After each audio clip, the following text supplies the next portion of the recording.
दोस्तों, आज के वीडियो में हम देखेंगे ग्लोबल फ्रीज नॉवल के चैप्टर 2170 एड से 2193 तक। अगर आपको यह वीडियो थोड़ा सा भी पसंद आए तो प्लीज एक लाइक, कमेंट और चैनल को सब्सक्राइब जरूर से करें। आज के लाइक्स का टारगेट है 100 लाइक्स। मुझे पता है आप इसे पूरा कर लेंगे क्योंकि आप हैं सुपर अमेजिंग। तो चलिए शुरू करते हैं। चांदी का बॉक्स हवा में ही अचानक टूटकर गायब हो गया और उसी समय एक चमचमाती लाइट का धमाका हुआ। यह तेज चमक अचानक जंग लू की हरकतों को रोक देती है और उसके मन में एक गहरी बेचैनी और तकलीफ का एहसास पैदा होता है। वह चमचमाती लाइट धूप जैसी गर्म थी, लेकिन सिर्फ हल्की पीली सफेद रोशनी इतनी डरावनी क्यों लग रही थी? असल डर और नफरत जंग लू को और उसकी पूरी लिजर्ड जाति को हमेशा अल्ट्रा वायलेट लाइट से रही है। बहुत पुराने समय में वो लोग जमीन पर रहते थे, पर हजारों साल से धरती के अंदर छिपकर जीते जीते उनके शरीर सरफेस वाली दुनिया के लिए बिल्कुल अनफिट हो गए थे। ना तो ज्यादा ऑक्सीजन बर्दाश्त कर पाते थे और ना ही वो अल्ट्रा वायलेट किरणें जो उनकी स्किन को आग जैसे जला देती थी। ये ऐसा था जैसे कोई इंसान वॉल्केनो के गड्ढे में खड़ा हो। आज जंग यी ने खास तौर पर जंग लू के लिए यही अल्ट्रा वायलेट लाइट तैयार की थी। इसकी ताकत साधारण सूरज की रोशनी से 10,000 गुना ज्यादा थी। जंग लू के पास कोई प्रोटेक्टिव सूट भी नहीं था। अगर वो जरा देर के लिए भी इस भयानक रेडिएशन में खुला रह जाता तो उसके जीन्स बिगड़ सकते थे और उसे स्किन कैंसर जैसी बीमारियां भी हो सकती थी। हालांकि उसकी जेनेटिक मॉडिफिकेशन वाली डार्क ब्लू स्किन को इस लाइट ने सीधा नुकसान नहीं पहुंचाया, पर फिर भी रंग बदलने लगा। वो इसे झेल तो सकता था, लेकिन इसे नजरअंदाज नहीं कर सकता था। जंग लू की इस पल भर की उलझन जंग यी के लिए एक बड़ा मौका थी। इस बार जंग यी ने दूर से हमला करने का तरीका नहीं चुना। उसे पता था कि लॉन्ग रेंज अटैक्स से जंग लू को असली नुकसान नहीं होगा और न ही उसका मकसद पूरा होगा। उसने लिंग का विशाल आइस ड्रैगन ब्लेड दोनों हाथों से मजबूती से पकड़ा और तेजी से पास पहुंच गया। टाइम की सुइयां जंग लू की हर हरकत का अंदाजा लगा चुकी थी। मास्टर्स की लड़ाई में जरा सी चूक भी मौत साबित हो सकती थी। जंग यी ने इस छोटे से मौके को पकड़ लिया। लिंग के शरीर में जमा एनर्जी उसकी बाह से होते हुए आइस ड्रैगन ब्लेड में बह गई और उसने पूरी ताकत से तलवार जंग लू की गर्दन पर वार दी। नीली चमक ने जैसे पूरी दुनिया को पवित्र कर दिया। ऐसा लग रहा था मानो आर्टिक ब्लिजर्ड ठंडी आंधी की तरह फैल गई हो, बेहद तेज और इतनी धारदार कि जंग लू की स्किन पर कांटे खड़े हो गए।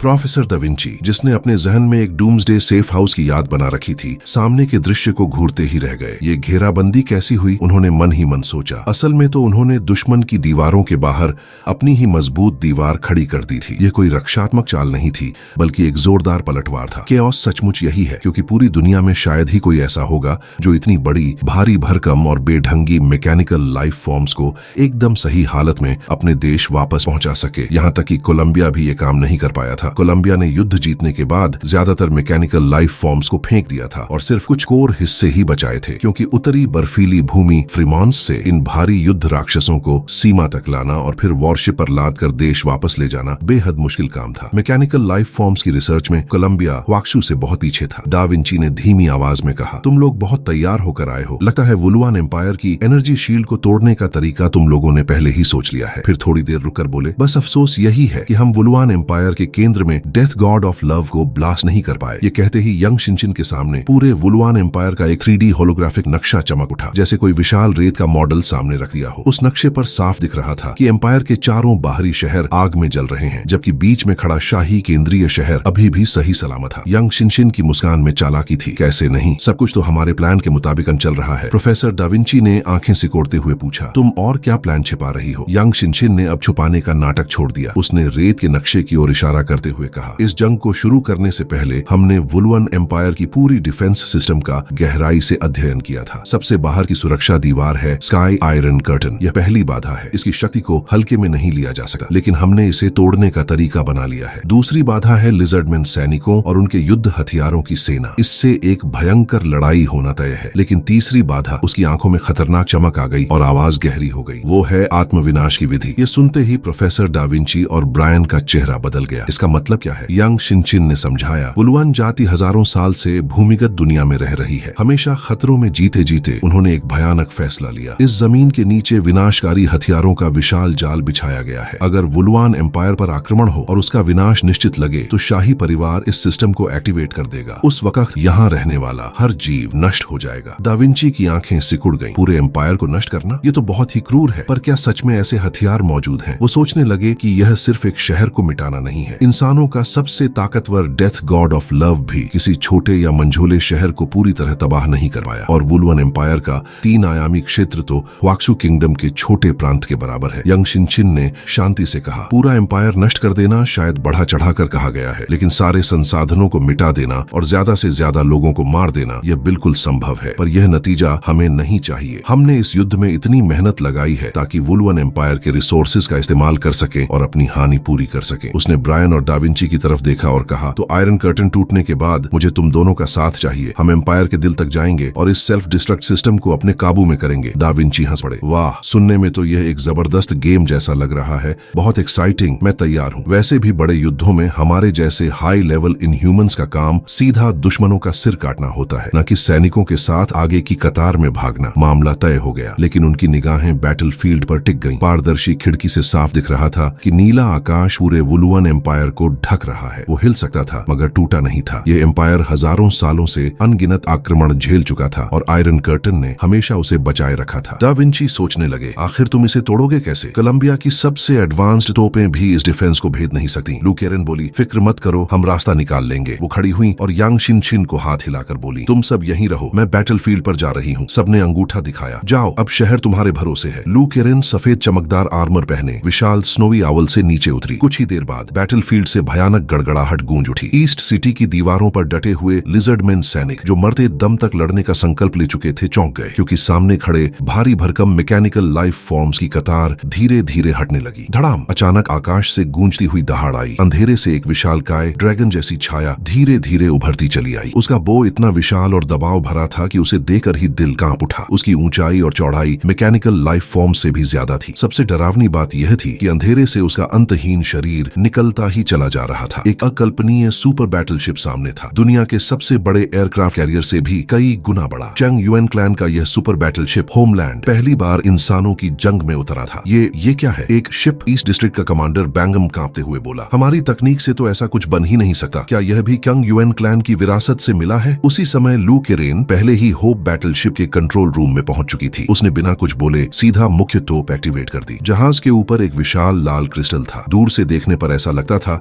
जैसे कोई बहुत बड़ा लाल रूबी जहाज में जड़ दिया गया हो। होप का कोर फर्नेस जलते ही ऊर्जा लहरें क्रिस्टल में जमा होने लगी। लाल रोशनी की घूमती लहरें इतनी प्रचंड थीं कि आसपास की रोशनी भी मुड़ने और विकृत होने लगी। क्या ये सभ्यता तो घटिया और पिछड़ी नहीं थी? फिर इनके पास इतने डरावने हथियार कहां से आ गए? बैंग ने गुस्से से दहाड़ लगाई। ये तो बिल्कुल उल्टा था जितनी जानकारी उन्हें दी गई थी। उन्होंने इंसान जाति की तकनीक को कभी गंभीरता से लिया ही नहीं था। उनकी नजर में तो ये बस कमजोर और घटिया स्थानीय लोग थे। ये सिर्फ अहंकार नहीं था, बल्कि वही सच्चाई थी जो उन्होंने अपनी आंखों से देखी थी। सिर्फ पिछले साल ही उनकी सेना ने हुआक्सू किंगडम की सीमा पर धावा बोला था। उस वक्त इंसानों को चींटियों की तरह मार डाला गया था। अगर चिनलिंग ड्रैगन क्लैन बीच में न आता तो हुआक्सू किंगडम का नामो निशान मिट चुका होता। लेकिन अब मुश्किल से 1 साल ही तो बीता था। ऐसे कैसे दुश्मन अचानक दसियों हजार साल आगे बढ़े सभ्यता जैसे हथियार बना ले? ये तो किसी को यकीन करने लायक नहीं लग रहा था। और मुसीबत सिर्फ बाहर इंसानों की सेना से ही नहीं थी। वुलुवन एम्पायर का शहर अंदर से भी लगातार धमाकों से हिल रहा था। इसी अफरा तफरी के बीच जूयू चुपचाप एक गली में आ खड़ी हुई। उसकी आंखों में युद्ध की लपटें चमक रही थीं और उसके चेहरे पर एक अजीब सी चमक फैल गई। कुछ पल के लिए वो चौंकी, फिर होठों पर एक शैतानी मुस्कान उभरी। वो मुस्कान उसने बहुत समय बाद दिखाई थी। कितना खूबसूरत दृश्य है, तो चलो शिकार शुरू करें। इस अराजकता से भरी दुनिया में उसने बिना किसी हिचकिचाहट हमला करना शुरू कर दिया। उसे जंग यी के शब्द याद आए। वुलुवन एम्पायर का कोई भी जीव बख्शा नहीं जाएगा। यह इंसान और छिपकली जाति के बीच जिंदगी और मौत की जंग है। वो काली मौत की परी बनकर हर उस लिजर्डमैन को ढूंढने लगी जिसके पास हाई लेवल स्पिरिचुअल एसेंस थी और निर्दयता से उनकी जान लेने लगी। जैसे ही उसने हमला शुरू किया,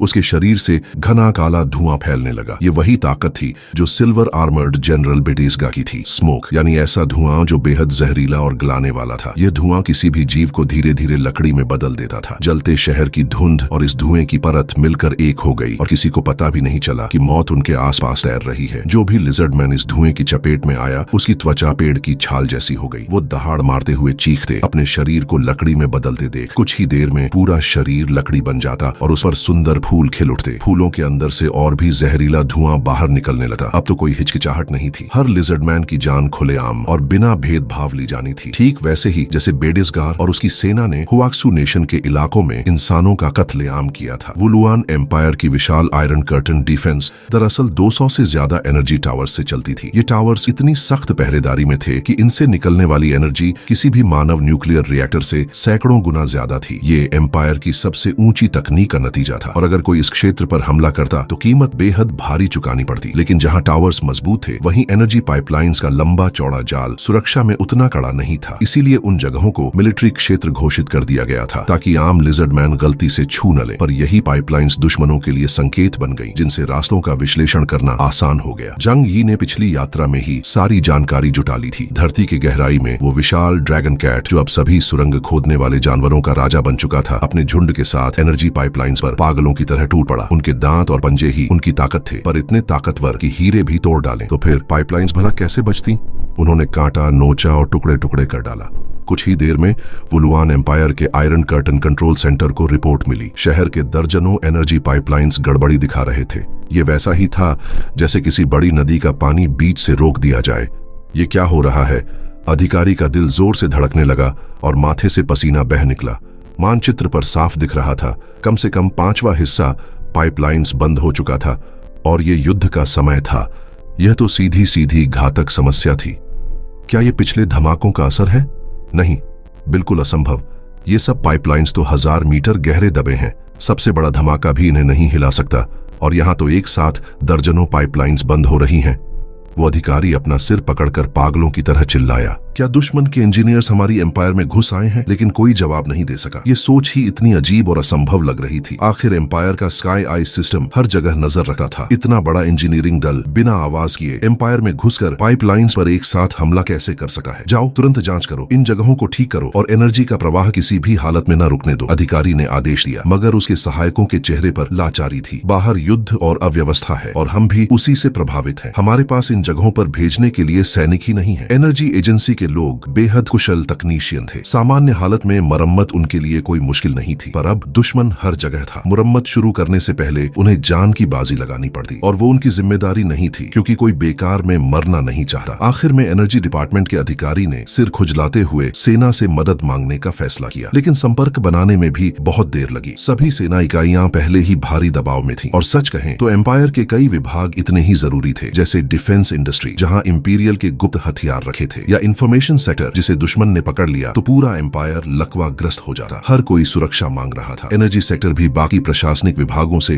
कहीं ज्यादा अहम था। इस बीच प्रशासनिक टाल मटोल से वुलुआन एम्पायर के भीतर अफरा तफरी और बढ़ गई, पर युद्ध का पहिया रुका नहीं। जैसे ही 3 सुपर बैटलशिप डोंगचिंग डिस्ट्रिक्ट के बाहर प्रकट हुए, उनकी विशाल मेन गन्स के आने से ही एक जबरदस्त दबाव सपर उतर आया। ब्लास्ट देम ओपन, लू केरन की आवाज में उत्तेजना और जोश था। दुश्मन की डिफेंस दीवार को तोड़ने का थ्रिल उसकी हर बात में झलक रहा था। उसने आदेश दिया, गोले बरसाओ। 3 विशाल सुपर बैटलशिप्स बनाने में ह्वाक्सू किंगडम की पूरी सैन्य ताकत और रिजर्व्स लगभग खत्म हो गए थे। असल में लू केयन को लगता था कि सिर्फ 2 सुपर बैटलशिप्स ही काफी होंगी और उनसे आराम से वुलुआन एम्पायर की डिफेंस दीवारें तोड़ दी जाएंगी। लेकिन जरा भी गलती न हो, इसलिए जंग यी पूरे ह्वाक्सू किंगडम में भटकता रहा, यहाँ तक कि डीप ब्लू किंगडम के किंग जिन से समुद्र के नीचे जाकर मिला। उसका सिर्फ एक ही उद्देश्य था, जितना हो सके ज्यादा मेटल ओर इकट्ठा करना। इन सुपर बैटलशिप्स को बनाने का सामान कहीं से भी जोड़ा गया था। छोड़े गए एयरक्राफ्ट कैरियर्स, पुराने वॉरशिप्स, जंग लगे आर्मर के टुकड़े, सब कुछ इकट्ठा कर लिया गया। इतनी भारी भरकम मेहनत और संसाधनों का मकसद बस एक ही था, आज की घेराबंदी में वुलुआन एम्पायर के अभेद्य किले को एक ही वार में तोड़ डालना। तीनों मेन गन्स ने एक साथ स्काई आयरन कर्टन के एक बिंदु पर ब्लास्ट किया। 3 गुना प्रहार, आखिरकार उस विशाल कर्टन में दरार आ ही गई। भले ही कर्टन चारों दिशाओं से ऊर्जा खींचता रहा, लेकिन एनर्जी सप्लाई उतनी तेज नहीं हो पाई, और 3 सुपर बैटलशिप्स का संयुक्त धमाका इतना डरावना था कि सबको लगा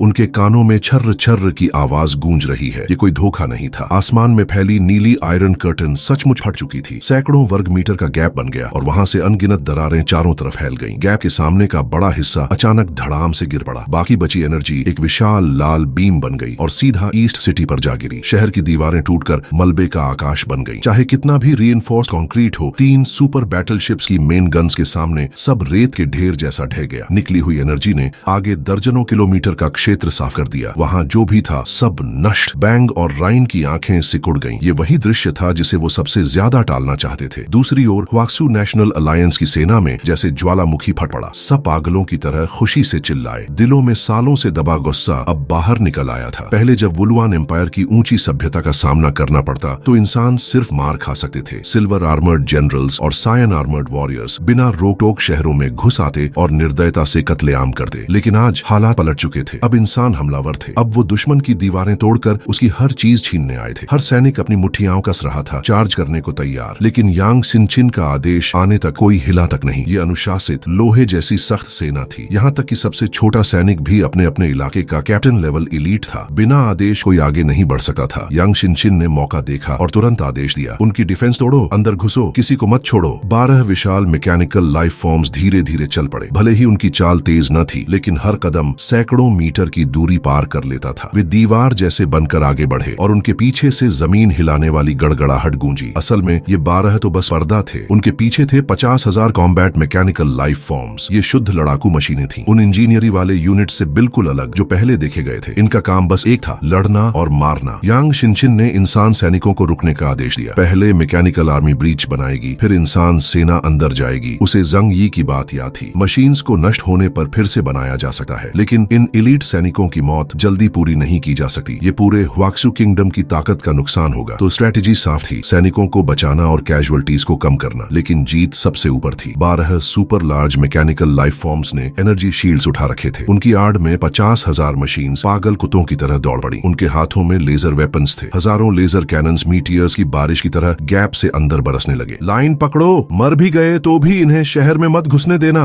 बैंग गरजा। वो आगे बढ़ा। उसकी सिल्वर आर्मर सूरज जैसी चमक रही थी। उसकी मौजूदगी ने कांपते सैनिकों के दिल मजबूत कर दिए। बैंग ब्रीच के सामने खड़ा था। उसकी आंखें जहरीले सांप जैसी सामने बढ़ती मशीन्स पर गड़ी हुई थी। वो सेना जंगली जानवरों की लहर जैसी आ रही थी। कौन नहीं डरता ऐसे तूफान से, लेकिन बैंग जानता था अब पीछे हटना मुमकिन नहीं। अगर वो हटा तो वुलुआन एम्पायर का अंत तय था। उसने गहरी सांस ली और दोनों हाथ जमीन पर रख दिए। अचानक एक अदृश्य लहर धरती में दौड़ी। मशीन्स की एडवांस रुक नहीं रही थी। एनर्जी शील्ड्स ने सुपरनैचुरल और लेजर हमले रोक रखे थे। दीवार पर लगी विशाल तोपें भी बस उनकी रफ्तार धीमी कर पाती थीं। चंग युआन क्लैन की तकनीक वाकई डरावनी थी। यहाँ तक कि जंग यी ने पहली बार इन शील्ड्स को देखकर सिर पकड़ लिया था। तो फिर वुलुआन एम्पायर की तकनीक क्या कर पाती। लेकिन बैंग की असली ताकत अब सामने आई। उसकी ऊर्जा सीधे शील्ड्स पार कर गई। अगले ही पल मैकेनिकल आर्मी के नीचे की धरती भयानक धमाके से फट गई। शॉकवेव इतनी शक्तिशाली थी कि सैकड़ों मशीन्स हजारों मीटर हवा में उछल गईं। बैंग की क्षमता थी बॉम्ब मेनियक। वो जिस चीज को छू ले उसे भयानक बम में बदल सकता था। इस बार उसने धरती को ही हाई एनर्जी एक्सप्लोसिव बना दिया। एनर्जी शील्ड पार करके उसने मशीन्स के बीच ब्लास्ट कर दिया। इस एक हमले से दर्जनों मशीन्स नष्ट हो गईं। लेकिन इतनी बड़ी मैकेनिकल आर्मी के लिए यह बस एक छोटी सी चोट थी। उनकी एडवांस पर इसका बड़ा असर नहीं पड़ा। फिर भी बैंग की इस बहादुरी से सैनिकों का हौसला बढ़ गया। सबने हथियार उठाए और दुश्मन को रोकने लगे। बैंग की दहाड़ गूंजी, दूसरी डिफेंस लाइन एक्टिवेट करो। जैसे ही आदेश निकला, दीवारों से गूंजता शोर उठा। धड़ाम। शहर की दीवारों पर बने विशाल दरवाजे एक एक करके खुलने लगे। अगले ही पल ह्वाक्सू कोलिशन ने देखा सैकड़ों विशालकाय मैकेनिकल सेंटिपीड्स दीवारों पर रेंगते चले आ रहे थे। वे राक्षसी मशीन्स चमकदार काले रंग की थीं। उनकी सतह लोहे जैसी ठंडी और चिकनी, जैसे ब्लैक आयरन चमक रहा हो। वे सेंटिपीड्स जैसे भी लग रहे थे और साथ ही विशाल अर्थवर्म्स जैसे भी। हर एक की लंबाई 200 मीटर से भी ज्यादा थी। वे दीवार पर आकर ऐसे बैठ गए मानो ड्रिल्स हों। उनके सिर गोल स्पाइरल जैसे, बिल्कुल बिजली की ड्रिल की तरह। वुलुआन एम्पायर एक बेहद एडवांस्ड सी सिविलाइजेशन थी, इसलिए वो सिर्फ अपनी एलियन फ्लैश एंड ब्लड सेना पर भरोसा नहीं करती थी। उनके पास भी अपने ही भयानक मैकेनिकल वॉर बीस्ट्स थे। ये लंबे सेंटिपीड बीस्ट्स बड़ी तेजी से जमीन के अंदर तैर सकते थे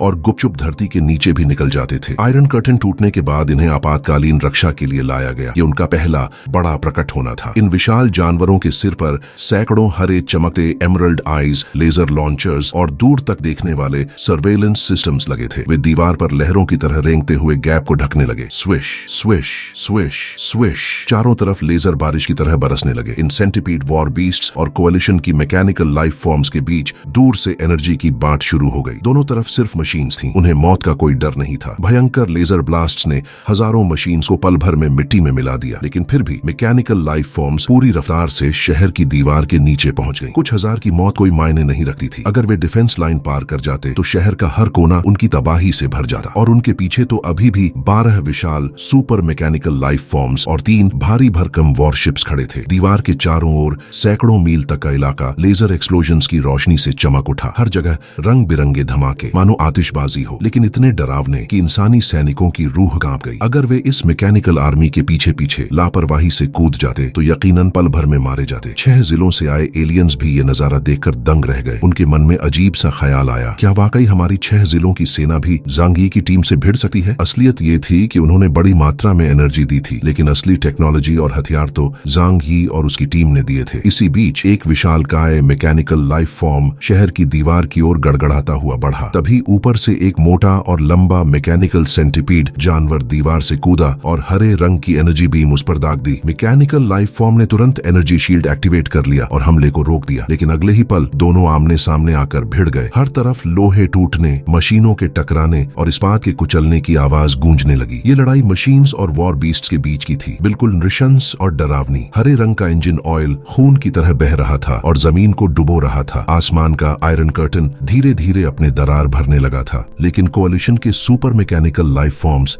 धीरे धीरे आगे बढ़ते हुए लगातार मेन गन्स चला रहे थे, जिससे कर्टन पूरी तरह हील न हो पाए। लू केरन तीनों सुपर बैटलशिप्स के मेन गन्स हल्के में इस्तेमाल नहीं कर रहा था, क्योंकि उनका एनर्जी कंजम्पशन बहुत ज्यादा था। ये हथियार सिर्फ क्रिटिकल मौकों के लिए बचाए गए थे। अगर मजबूरी आई तो सिर्फ इन वॉरशिप्स के विशालकाय लोहे जैसे बॉडीज से टकरा जाना ही वुलुआन एम्पायर को कुचलने के लिए काफी होता। Swish swish swish. लड़ाई ज्यादा लंबी नहीं चली। वाक्सु किंगडम की कोalition ने जल्दी ही डिसाइसिव एडवांटेज ले लिया। ईस्ट सिटी पहले से ही आंतरिक और बाहरी संकट से घिरा था। वहां पर्याप्त लड़ाकू शक्ति जुटाना मुश्किल हो रहा था। बाकी वॉर जोन्स ने कुछ सैनिक भेजे भी थे, लेकिन उनकी संख्या कम थी। ऊपर से वुलुआन एम्पायर के ये सेंटिपीड वॉर बीस्ट्स कैंग युएन क्लैन की मैकेनिकल लाइफ फॉर्म्स के सामने बहुत ही पिछड़े थे। उनकी एनर्जी शील्ड्स भी कमजोर थीं। छोटे मशीन्स के सामने वो थोड़े बहुत टिक सकते थे, लेकिन जैसे ही बड़े वॉर मशीन्स सामने आए, सेंटिपीड्स बुरी तरह कुचल गए। कोalition के युद्ध केंद्रित मशीन्स में एक ऐसा भी टाइप था जो 20 मीटर से ऊंचा खड़ा होता। उनके पैरों पर गियर्स लगे थे और साथ ही उनके शरीर से 8 मैकेनिकल आर्म्स भी निकल सकते थे, जिनसे वो किसी भी जमीन पर लड़ाई कर सकते थे। उनके अपर बॉडीज पर 4 ह्यूमनॉइड टोर्सो लगे थे। हर एक के हाथ में बड़े कैलिबर लेजर कैनन्स थे और नजदीकी लड़ाई में उनकी 4 विशाल मुट्ठियां एक ट्रेन तक को मसल सकती थी। तकनीकी स्तर का फर्क लड़ाई में साफ दिख रहा था। चाहे कोई सेंटिपीड 7-8 गुना बड़ा क्यों न हो, इन मशीन्स के सामने उसका आर्मर पलक झपकते टूट जाता। ये डरावनी मशीन्स शहर की दीवारों के नीचे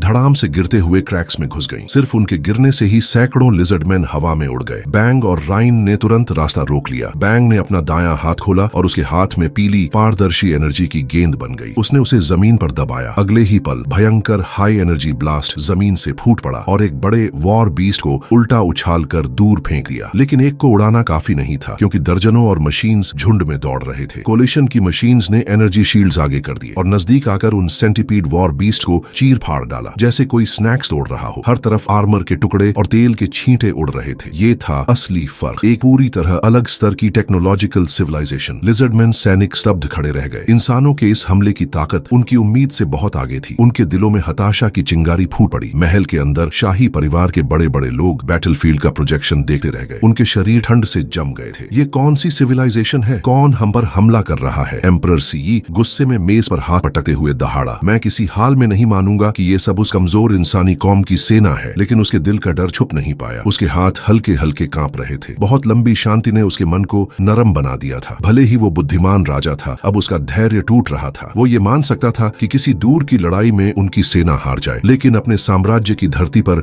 जंग की आग फैल जाना ये वो बर्दाश्त नहीं कर पा रहा था। चिंता मत कीजिए महाराज, सब जिलों की सेनाएं पहुंच रही हैं। ये कुछ भी नहीं है। एक मंत्री ने उसे ढांढस बंधाया। सामने प्रोजेक्शंस पर वाकई नजर आ रहा था कि दूसरे जिलों की सेना आगे बढ़ रही है। सीई ने कोई जवाब नहीं दिया, बस प्रोजेक्शन पर टकटकी लगाए बैठा रहा और मन ही मन प्रार्थना करता रहा। कभी कभी उसकी नजर आसमान की ओर जाती, क्योंकि वुलुआन एम्पायर के ऊपर धरती के करीब जंजीरों से जकड़ा हुआ एक विशालकाय गोला लटक रहा था। अंकल जंगलू, आपको ये बैटल जितनी जल्दी हो सके उतनी जल्दी खत्म करनी होगी। अगर हम देरी करेंगे तो वुलुआन एम्पायर के लोगों की कैजुअलिटीज और भी ज्यादा बढ़ जाएंगी। सीई ने मन ही मन प्रार्थना की। उसे अच्छी तरह पता था कि किसी भी वॉर में जीत का असली राज 2 चीजों में होता है। पहला, जिस सिविलाइजेशन के पास बेटर आर्मामेंट्स यानी वेपन्स होते हैं, और दूसरा, वहाँ के सबसे टॉप इन ह्यूमंस की स्ट्रेंथ। बल्कि सच कहें तो ज्यादातर मामलों में टॉप इन ह्यूमंस ही सबसे ज्यादा मायने रखते हैं, क्योंकि केवल वही एक दूसरे का सामना कर सकते हैं। मैकेनिकल आर्मी बिजली की तरह सिटी वॉल्स तोड़कर लिजर्डमैन तक पहुंच गया। ये स्टील के बने हुए इंडिस्ट्रक्टिबल वॉरियर्स पहले पूरे ह्यूमन अलायंस को फ्रीमन्स की लैंड पर रोक चुके थे और एक बड़े संकट को टाल दिया था। ईस्ट सिटी की कमजोर डिफेंसेस तो उनके सामने जरा भी नहीं टिक पाई। आयरन कर्टन से पावरफुल लेजर्स की बारिश हो रही थी। वह फट चुका था, लेकिन उसके ऑटोमेटिक डिफेंसेस अभी भी काम कर रहे थे और हमला रोकने की कोशिश कर रहे थे। लेकिन मैकेनिकल आर्मी की तादाद बहुत ज्यादा थी। एक डरावना नजारा सामने आया। जैसे ही आउटर डिफेंसेस टूटे, विशाल मैकेनिकल लाइफ फॉर्म्स अपने भारी भरकम कदमों की बूम बूम आवाजों के साथ दीवारों की ओर बढ़ने लगे। उनकी डिस्ट्रक्टिव पावर बाकी वॉर वेपन से 100 गुना ज्यादा थी। शहर में और भी मैकेनिकल लाइफ फॉर्म्स घुसने लगे। लिजर्डमैन ने पूरी ताकत से मुकाबला किया, लेकिन दुश्मन बढ़ते ही जा रहे थे। एयर में उड़ने वाले अनमैन्ड कॉम्बैट व्हीकल्स झुंड की तरह आए और गोलियों की बारिश करने लगे, लेकिन मैकेनिकल लाइफ फॉर्म्स की एनर्जी शील्ड्स और मोटी आर्मर उन्हें रोक रही थी। बॉम्ब, राइन और बाकियों की रूह कांप उठी। युद्ध इतनी तेजी से इस हालत तक पहुंच जाएगा किसी ने सोचा भी नहीं था। ऐसा लग रहा था जैसे दुश्मन ने उनकी सबसे बड़ी कमजोरियों को पहचान लिया हो और वहीं प्रहार कर दिया हो। सामान्य परिस्थितियों में आयरन कर्टन इतनी जल्दी टूट ही नहीं सकता था, लेकिन दुश्मन ने पहले से सब कैलकुलेट करके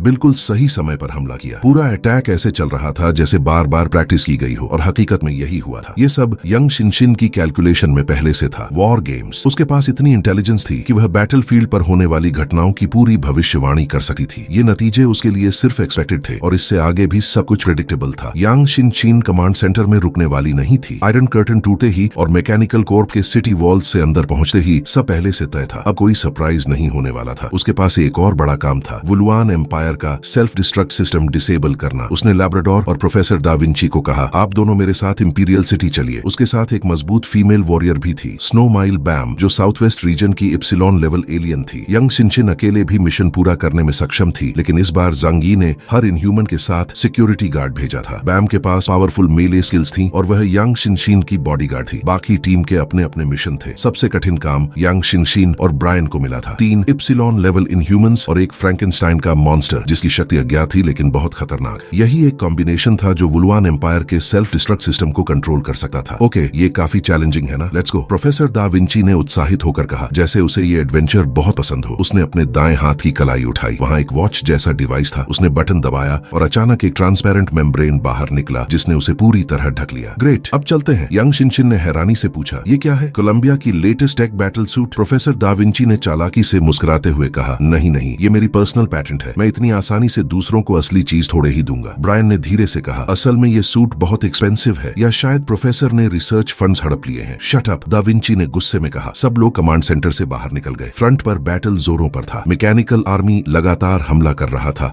और दीवार में दरार अब किलोमीटर लंबी हो चुकी थी। यांग शिनशिन और उसकी टीम ने लिजर्डमैन वॉर बीस्ट आर्मी और बाकी वॉरियर्स को देखा, लेकिन उस दिशा में न जाकर इंपीरियल सिटी की ओर स्टेल्थ मोड में बढ़ गए। इस आर्मर पैटर्न को सामान्य हालात में स्काई आई नेटवर्क पकड़ लेता, लेकिन अभी फ्रंट पर केओस था और जांग यी ने लव रीपर ब्लास्ट किया था, तो वे आसानी से अंदर घुस पाए। शहर की दीवारें गिर रही थीं और मैकेनिकल लाइफ फॉर्म्स बाढ़ की तरह अंदर घुस रहे थे। उनका एक ही मकसद था, लिजर्डमैन और उनकी वॉर मशीन्स का सफाया करना, लेकिन उनके पीछे हुआक्सू कोalition के 50,000 सैनिक खड़े थे। उनका मिशन 2 था। पहला, वुलुआन एम्पायर की सभी लिविंग फोर्सेस को एलिमिनेट करना। दूसरा, एम्पायर के हर लिजर्डमैन को खत्म करना। मैकेनिकल आर्मी की आड़ में उन्होंने टेरिटरी पर धावा बोल दिया। एक्सप्लोजन्स और लेजर वेपन्स की बारिश ने पूरे इलाके को नरक बना दिया। ज्यादातर लिजर्डमैन पहले ब्लास्ट में ही मारे जा चुके थे। अब सिर्फ 20,000 से भी कम सोल्जर्स बचे थे। फिर भी उनकी नेचुरल कॉम्बैट स्किल्स उन्हें बहुत खतरनाक बनाती थी। लेकिन आज जो सोल्जर्स आए थे वे आम इंसान नहीं थे। वे हुआक्सू नेशन के सबसे एलीट वॉरियर्स थे। दुश्मन उनसे 2-3 गुना बड़े थे, लेकिन उन्होंने हथियार निकाले और चीखते हुए चार्ज कर दिया। रोर। अचानक हुआ का शरीर बहुत बड़ा हो गया। उसके 4 मजबूत कैट लेग्स सिटी वॉल्स पर जोर से गड़गड़ाने लगे। उसके मुंह से एक चमकदार लाल किरण निकली, हाई एनर्जी पार्टिकल्स का क्रिम्सन बीम, जिसने बैटलफील्ड को काट डाला। सैकड़ों लिजर्डमैन सोल्जर्स पलक झपकते ही राख बन गए। एक आवाज भी नहीं निकली। उधर दर्जनों इप्सिलॉन लेवल इनह्यूमंस बैटलफील्ड में उतर आए, जिससे ईस्ट सिटी लीजन का संहार और तेज हो गया। बैंग की आंखें खून जैसी लाल चमकने लगी। उसने अपनी एबिलिटी बॉम्ब मेनियक एक्टिवेट कर दी। उसके हाथ रबल और मिट्टी को छूते ही सुपर बॉम्ब्स में बदल रहे थे। वो कोशिश कर रहा था कि हुआक्सू नेशनलिटी कोalition को शहर में घुसने से रोके, लेकिन उसकी भारी ताकत भी दुश्मनों की गिनती के सामने बेअसर थी। बैंग गुस्से से दहाड़ उठा, अब तक सपोर्ट क्यों नहीं आया? हम तो कोलैप्स होने वाले हैं। उसने कम्युनिकेशन नेटवर्क पर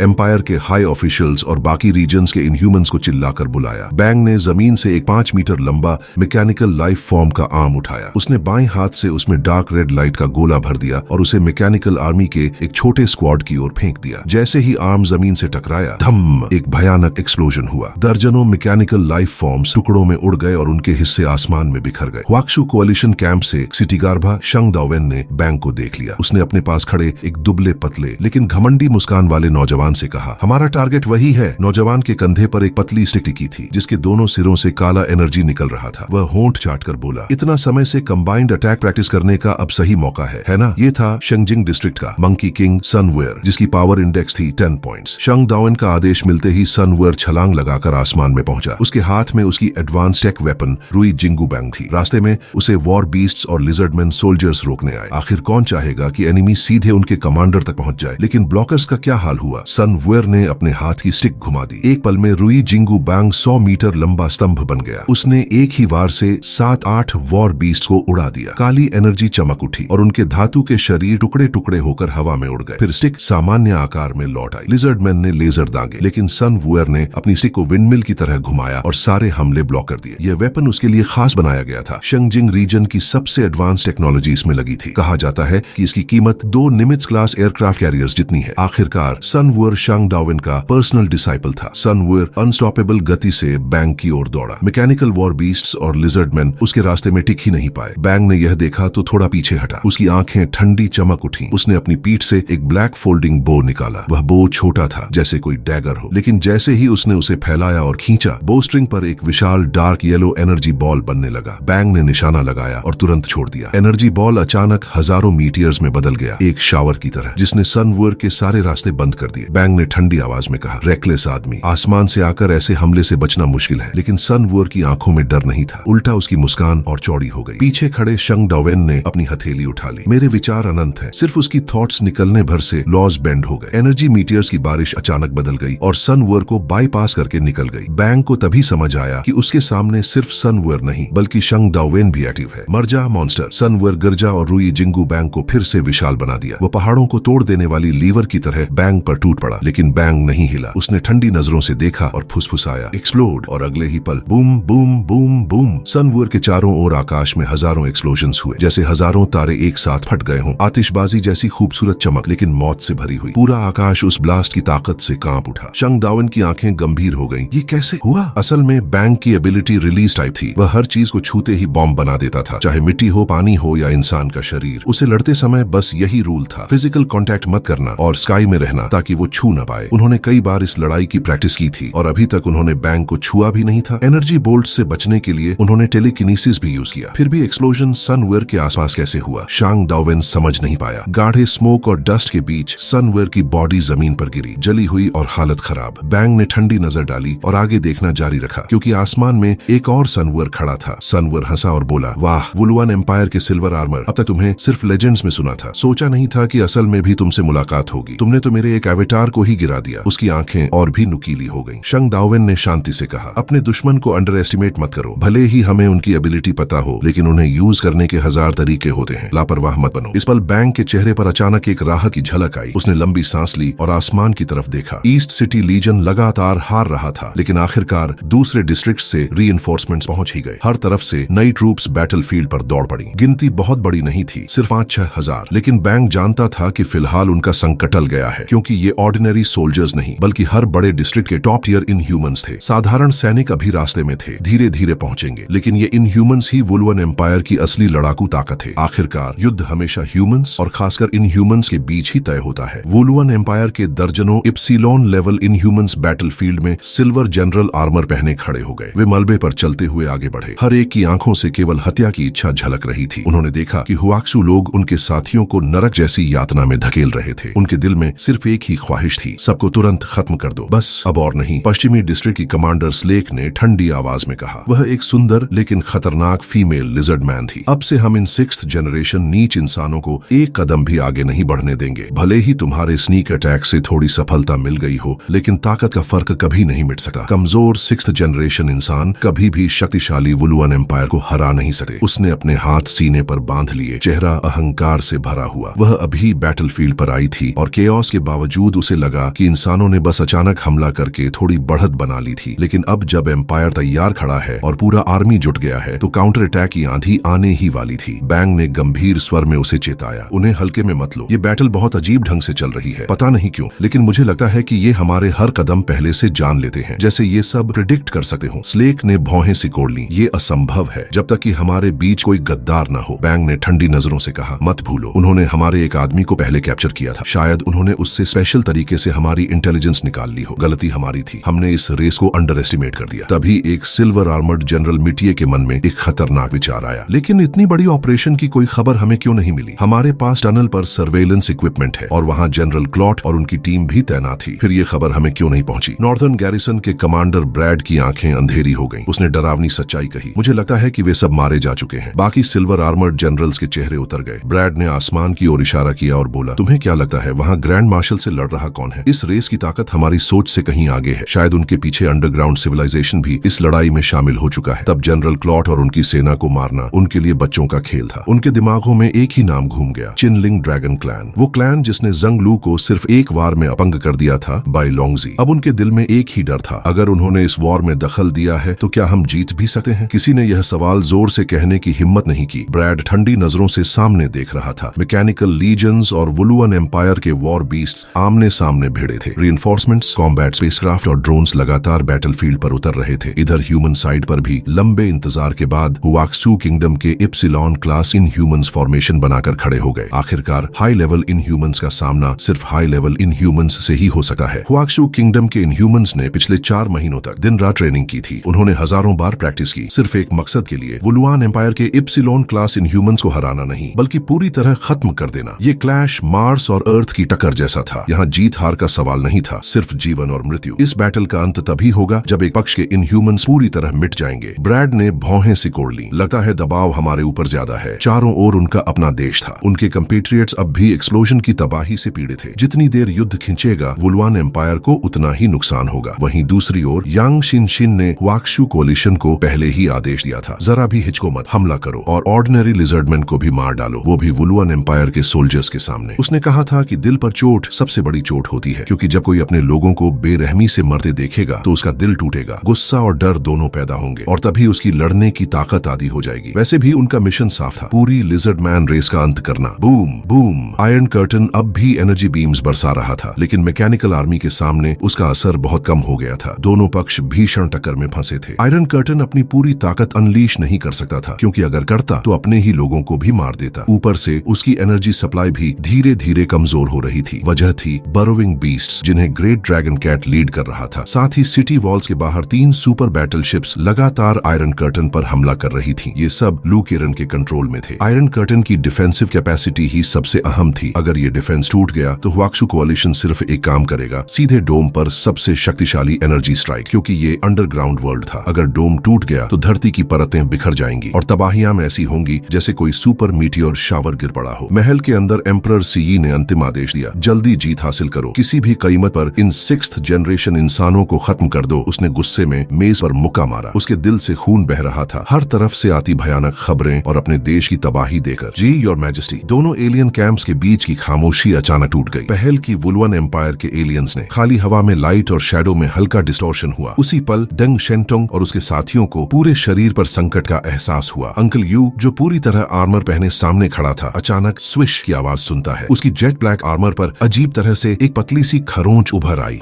अंकल यू पल भर को हैरान रह गया, लेकिन तुरंत उसने और डिस्टॉर्शन देखे। फिर शरीर पर एक एक कर कई और स्क्रैचेस बनने लगे। तभी डेंग शेंटोंग तुरंत उसके सामने आ गया। अंकल यू, ये ओपोनेंट मेरा शिकार है, तुम बाकी को संभालो। उसकी नजरें सीधे एक छोटी लड़की जैसी दिखने वाली फीमेल लिजर्डमैन पर जमी थी। प्रिज्म मेलगर, ये इमिशन टाइप एबिलिटी वाला है। ये लाइट को हथियार बना सकता है, चुपचाप और बेहद खतरनाक तरीके से लोगों की जान ले सकता है। डेंग शेंटोंग पहले से जानता था कि सामने वाले की शक्ति कितनी खतरनाक है। उसने कॉम्स चैनल पर सबको चेतावनी दी, अपनी लय मत बिगड़ने दो, प्लान पर टिके रहो, हर किसी को अपना ओपोनेंट चुनना है। सभी ने तुरंत हामी भरी और अपने अपने टारगेट्स की ओर दौड़ पड़े। उनकी चाल इतनी परफेक्ट थी जैसे 1000 बार प्रैक्टिस की हो। इसके उलट वुलुआन एम्पायर के इनह्यूमंस को इंसानी इनह्यूमंस के बारे में इतनी गहराई से समझ नहीं थी। वे तुरंत फैसला नहीं ले पाए और मजबूरी में चैलेंज स्वीकार करना पड़ा। इप्सिलॉन लेवल की लड़ाइयां अलग अलग बैटल जोन्स में बट गईं ताकि एक्सीडेंटल कैजुअलिटीज न हो। असल में ये सब यंग शिनशिन की इंटेलिजेंस कैलकुलेशंस का नतीजा था। उसने वुलुआन एम्पायर के 10 high ranking silver armoured generals of black chariot class के खिलाफ पहले से काउंटर मेजर तैयार कर रखे थे। उसका मकसद सिर्फ जीतना नहीं था, बल्कि पूरी जीत, और वो भी न्यूनतम नुकसान के साथ। अब सबको अपना ओपोनेंट मिल चुका था। अगला कदम बस वही था जो ट्रेनिंग में बार बार किया था, टारगेट को खत्म करना। लेकिन बैटलफील्ड में हालात बिजली की तरह बदलते हैं। रिहर्सल काम आता है, पर अल्टीमेट कुंजी है सावधानी और सही एग्जीक्यूशन, ताकि आखिरी नतीजा विक्ट्री हो। बैंग का सामना हुआ कि सीटी गर्भा शंग डाओवेन और मंकी किंग सनवेयर की जोड़ी से। बैंग ने दोनों की ओर ठंडी जहरीली सांप जैसी नजरों से देखा। उसे इस कॉम्बिनेशन की ताकत साफ महसूस हो रही थी। बैंग की एबिलिटी इंडेक्स पॉइंट्स था, जबकि शंग डाओवेन की भी उतनी ही ऊंची थी। सिद्धांत रूप से शंग अकेले ही बैंग से लड़ सकता था, अगर अगर उसे इंटेलिजेंस एडवांटेज हो। सनवेयर उसका इंश्योरेंस था। स्टिक वाला लड़ाका, रीइंफोर्समेंट टाइप। बैंग सोचने लगा, ये कॉम्बिनेशन अजीब है, एक टेलीकिनेसिस वाला और एक ताकतवर स्टिक फाइटर। क्या असली खतरा टेलीकिनेटिक ही है? ये बात उलझाने वाली है। उसने महसूस किया कि ये पेयर उसकी एबिलिटी के खिलाफ सीधा काउंटर बन रहा है, क्योंकि उसकी बॉम्ब मैनिएक शक्ति कॉन्टैक्ट पर डिपेंड करती थी। एक ओपोनेंट शारीरिक रूप से बहुत मजबूत था, जिसे तुरंत किल करना मुश्किल। दूसरा टेलीकिनेसिस से उसे बॉम्ब इस्तेमाल करने से रोक रहा था। बैंक के मन में बेचैनी उतर आई। उसे लगा जैसे इन्हें खास तौर पर उसी के लिए चुना गया हो। लेकिन फिर उसने सोचा, एलियंस की लड़ाई में इम्प्रोवाइजेशन ही असली ताकत है और ये मेरी होम टर्फ है। बैंक ने जमीन पर दाहिना पैर पटका। अगले ही पल उसके चारों ओर धरती जोर से फट गई। परत दर परत चट्टानें टूट गईं और चारों तरफ पत्थरों की बारिश होने लगी। धुएं और धूल के बीच पत्थरों की बौछार शंग डाउवेन और सनवुअर की ओर तीरों जैसी चली। सावधान रहना, इन पत्थरों में जरूर बॉम्ब्स छिपे होंगे। शंग डाउवेन ने चेतावनी दी और दाहिना हाथ फैलाया। इनविजिबल टेलीकिनेसिस ने हवा में जबरदस्त धक्का बनाया और पत्थरों की बौछार रोक दी। Boom boom boom. जैसा उम्मीद थी, सारे पत्थर हवा में ही विस्फोट कर गए। सनवुअर ने नाक पोंछते हुए कहा, यही प्लान था, अब मेरे अटैक को कवर करो। शंग डाउवेन ने सिर हिलाया। उसने दोनों हाथ फैलाए जैसे कोई देवता धरती पर उतरा हो। तुरंत ही आसपास की टूटी इमारतें, डैमेज मैकेनिकल लाइफ फॉर्म्स और वॉर बीस्ट्स के अवशेष जमीन से उठ खड़े हुए। बूम, वो सब एक साथ आसमान में उठे और बैंक की ओर धड़ाम से गिरे। आसमान काले मलबे और भारी खंडहरों से ढक गया। शंग डाउवेन बोला, इंटेलिजेंस के हिसाब से बैंक की फिजिकल स्ट्रेंथ रीइंफोर्समेंट लेवल तक नहीं पहुंचती। भले ही लिजर्ड मैन इंसानों से ताकतवर होते हैं और सिल्वर आर्मर पहनते हैं, लेकिन इतना भारी हमला फिर भी तुम्हें मुश्किल में डाल देगा, है ना? बैंक ने आसमान से गिरते खंडहर देखे। आर्मर होते हुए भी टकराता तो चोटिल जरूर होता, लेकिन वो शांत रहा। उसने शॉर्ट बो उठाया और बिजली की गति से स्ट्रिंग खींची। ये हमला बाहर से भले ही डरावना लगे, लेकिन अगर मैं इसे धूल में बदल दूं तो किसी काम का नहीं रहेगा। उसके हाथ से डार्क येलो एनर्जी का गोला निकला। तुरंत ही असंख्य एनर्जी बोल्ट्स आसमान में बरस पड़े। Swish swish swish. सभी बोल्ट्स सीधे खंडहरों से टकराए और उनमें घुल गए। अगले ही पल पूरा आसमान विस्फोटों से चमक उठा। मलबा हवा में ही चकनाचूर होकर राख बन गया। बैंक के बॉम्ब्स इतने शक्तिशाली थे कि पूरी इमारत को पल भर में तोड़ देते थे। धूल का बादल पूरे इलाके में फैल गया। बैंक को इसका जरा भी नुकसान नहीं हुआ, लेकिन तभी धम, एक सोनिक बूम उसके कानों में गूंजा। किसी चीज ने साउंड बैरियर तोड़ दी थी। साथ ही ठंडी हंसी सुनाई दी। धुएं को चीरते हुए एक विशाल स्टिक बिजली की रफ्तार से सीधे बैंक के शरीर की ओर आ रहा था। बैंक की आंखें चौड़ी हो गईं। उसने शांग डाउवेन का हमला तो न्यूट्रलाइज कर दिया था, लेकिन धूल के धुएं ने सनवुअर को परफेक्ट मौका दे दिया घातक वार का। स्टिक की रफ्तार इतनी तेज थी कि बैंक की समझ पहुंचने से पहले